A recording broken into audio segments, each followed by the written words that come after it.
आमच्या ज्या मुली होत्या त्या साडीला मुलीला पुन्हा नवऱ्याकडे पैसे मागायला लागले नाही, नवऱ्याने नुसतं त्या काही घेतलं. दिवाळी एवढी फुल गेली, बाजारपेठा वगैरे फुल झाल्या आणि तुम्हाला तो 12 महिने 3,000 रुपये महिन्याला न चुकता आम्ही देण्याचा प्रयत्न केला. आज त्याला आता आम्ही 2,000 रुपये द्यायचे. विषय काय बद्दल दिलेला आहे की आम्ही शेतकऱ्यांचं कर्ज माफ करतो. या निवडणुकीपूर्वी आम्ही काही आश्वासन दिलेली होती.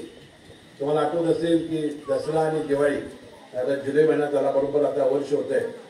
यावेळेला आम्ही मुख्यमंत्री माझी लाडकी बहिणी योजना आम्ही आणली आणि प्रत्येक आमच्या लाडक्या बहिणीला 1,500 रुपये देण्याचा आम्ही निर्णय घेतला.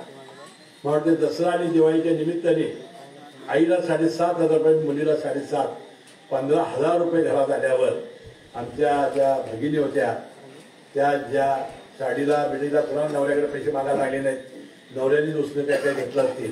म्हणून दिवाळी एवढी फुल गेली, बाजारपेठा एवढ्या फुल झाल्या आणि तुम्हाला तो 12 महिने 3,000 रुपये महिन्याला न चुकता आम्ही देण्याचा प्रयत्न केलेला आहे. आज त्याला वर्ष होत आहे. म्हणून आता आम्ही 2,000 रुपये द्यायचे, 21 रुपये द्यायचं वचन तुम्हाला दिलेलं आहे. आता हे वचन आम्हाला पूर्ण करावं लागणार. आमच्या अडचणी आहेत, परंतु ज्या वेळेला येणाऱ्या जिल्हा परिषद पंचायत निवडणुकीमध्ये आता बाबा भारतीय जनता पक्षाचे नेते आहेत, मी राष्ट्रवादीचा आहे, आमची युती आहे. दोघांचे उमेदवार आमच्या या ठिकाणी उभे राहणार आहेत. आमच्या या दोघांच्या उमेदवारांचं चिन्ह जे असणार आहे कमळ आणि घड्याळ. या कमळ आणि घड्याळाच्या समोरची खटाखट बटन दाबा, आम्हाला विजयी करा. 21 रुपये दिल्याशिवाय आम्ही राहणार नाही असा विश्वास. दुसरे एक आम्ही वचन दिलेलं आहे की आम्ही शेतकऱ्यांचं कर्ज माफ करणार. आता शेतकऱ्यांचं आता परिस्थिती थोडी 46,000 कोटी रुपये आमच्या लाडक्या बहिणींना आम्हाला लागलेले आहेत या वर्षभरामध्ये.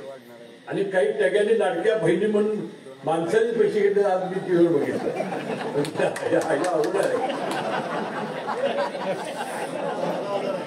14,000 आणि आमचं त्या अधिकाऱ्यांनी काय न बघताच पैसे दिले. तर बंधू आमची जरी अडचण असली तरी आम्ही अनेक कर्जमाफीची योजना केलेली आहे. कर्जमाफीच्या बद्दल माझं मत वेगळं आहे. काय होते की कर्जमाफी करणार म्हणजे शेतकरी कर्जच भरत नाही, बँका अडचणी देतात. 38,000 कोटी रुपये फक्त या बच्चू कडूने आपला परारचं आंदोलन केल्यापासून या सोसायटी थकलेली अशी बातमी काल पेपरमध्ये आली. 38,000 कोटी. बंधू, आपण प्रामाणिक बनणाऱ्या शेतकऱ्याला दुप्पट पैसे दिले पाहिजे. तुम्ही किती तुमच्याने म्हटले 50,000, तुम्हाला 1,00,000 रुपये दिले पाहिजे. म्हणजे लोकांना पैसे भरायची सवय लागते. नाही तर काय होईल, असं होणार म्हणजे थक वगैरे असेल, बँका बुडूनच जाते. परंतु कोल्हापूर जिल्हा भारत शेतकऱ्यांचं मला अभिनंदन केलं पाहिजे बाबा की एवढं असून सुद्धा गेल्या वर्षीपेक्षा 90% वसुली झाली होती, यावेळेला 91% वसुली झाली. हे कशामुळे शक्य झालं की कोल्हापूर जिल्ह्यातला शेतकरी हा हिंमतवान आहे, त्याला फुकट काही नको आहे आणि त्याचा ऊस कारखान्यात जातो आणि कारखान्यातून पैसे सोसायटीला येतात.